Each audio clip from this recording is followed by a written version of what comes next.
My name is Judah Keomoungkhoun. I'm a senior at Tyson School of Innovation. I'm in the automation program in industrial technologies.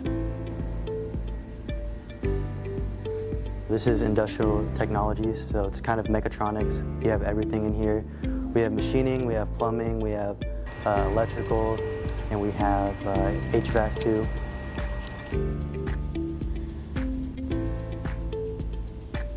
Behind me we have the automation system, which is a simulator of a distribution center.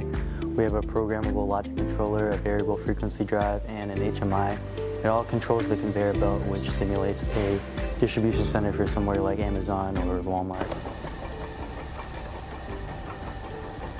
Judah originally came here and his interest was in electricity and possibly being an electrician.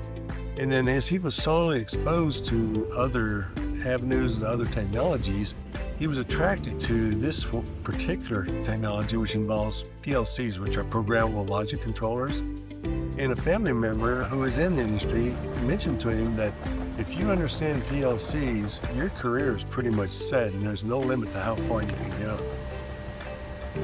10 years from now, when I look back, I hope this project represents the start of what I've become. I hope I'm in a high-level engineer position where I can implement different automation systems and look back and know how I started and how I got there.